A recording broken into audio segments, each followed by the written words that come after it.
നമ്മുടെ കല്യാണം, മരണം, എന്തിന് ഇന്ന് നമ്മൾ കഴിക്കാൻ പോകുന്ന ഭക്ഷണം പോലും 50,000 വർഷങ്ങൾക്ക് മുമ്പ് എഴുതപ്പെട്ടതാണെന്ന് പറഞ്ഞാൽ നിങ്ങൾ വിശ്വസിക്കുമോ?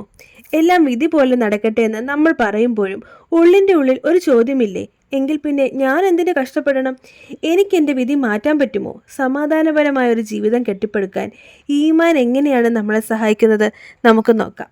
അസ്സലാമു അലൈക്കും. പ്രവാചക അനുജന്മാരായ സ്വഹാബികളെ നമ്മൾ സ്നേഹിക്കുന്നത് അവരുടെ ഉറച്ച വിശ്വാസം കൊണ്ടാണ്.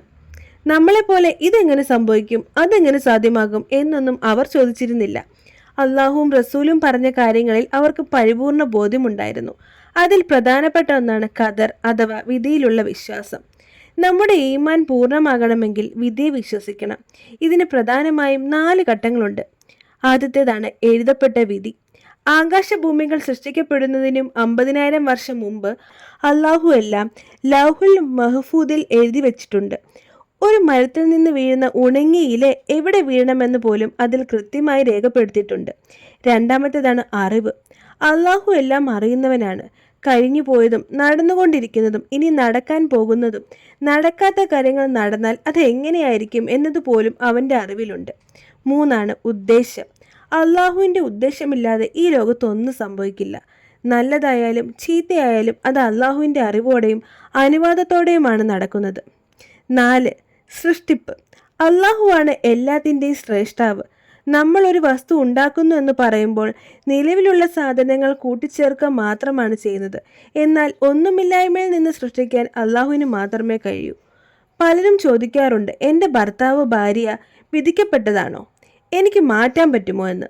സുഹൃത്തുക്കളെ, വിധിയിലുള്ള വിശ്വാസം നിങ്ങൾക്ക് നൽകുന്നത് സമാധാനമാണ്. ഒരു ആക്സിഡന്റ് ഉണ്ടായാൽ അൽഹംദുലില്ലാ, അള്ളാഹു നിശ്ചയിച്ചത് ഇത്രയുമാണ് എന്ന് പറയാൻ നിങ്ങൾക്ക് സാധിക്കും.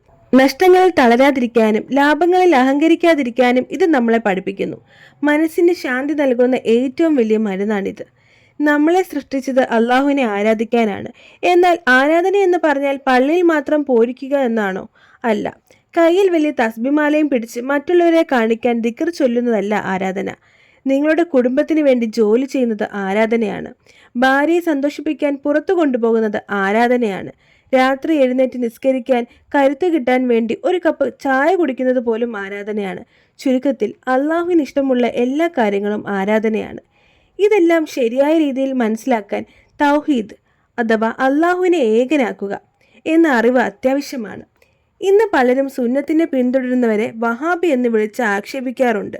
വാസ്തവത്തിൽ അങ്ങനെ ഒരു വിഭാഗമില്ല. പ്രവാചകന്റെ ചര്യ പിന്തുടരുന്നവരെ തടയാൻ വേണ്ടി ചിലർ ഉണ്ടാക്കിയ പേര് മാത്രമാണത്. നമ്മൾ നോക്കേണ്ടത് പേരുകളിലല്ല, മറിച്ച് ഖുറാനിലും സുന്നത്തിലും അധിഷ്ഠിതമായ ശരിയായ വിശ്വാസത്തിലാണ്. വിധിയിൽ വിശ്വസിക്കുക, അള്ളാഹുവിൽ ഭാരമേൽപ്പിക്കുക, ബാക്കിയെല്ലാം അവൻ്റെ കരുണയിൽ വിട്ടുകൊടുക്കുക. ജീവിതം എത്ര സുന്ദരമാകുമെന്ന് നിങ്ങൾക്കപ്പോൾ കാണാം. ഈ വീഡിയോ ഉപകാരപ്പെട്ടുവെങ്കിൽ ഷെയർ ചെയ്യുക, സബ്സ്ക്രൈബ് ചെയ്യുക. അള്ളാഹു നമ്മെ അനുഗ്രഹിക്കട്ടെ. അസ്സലാമു അലൈക്കും.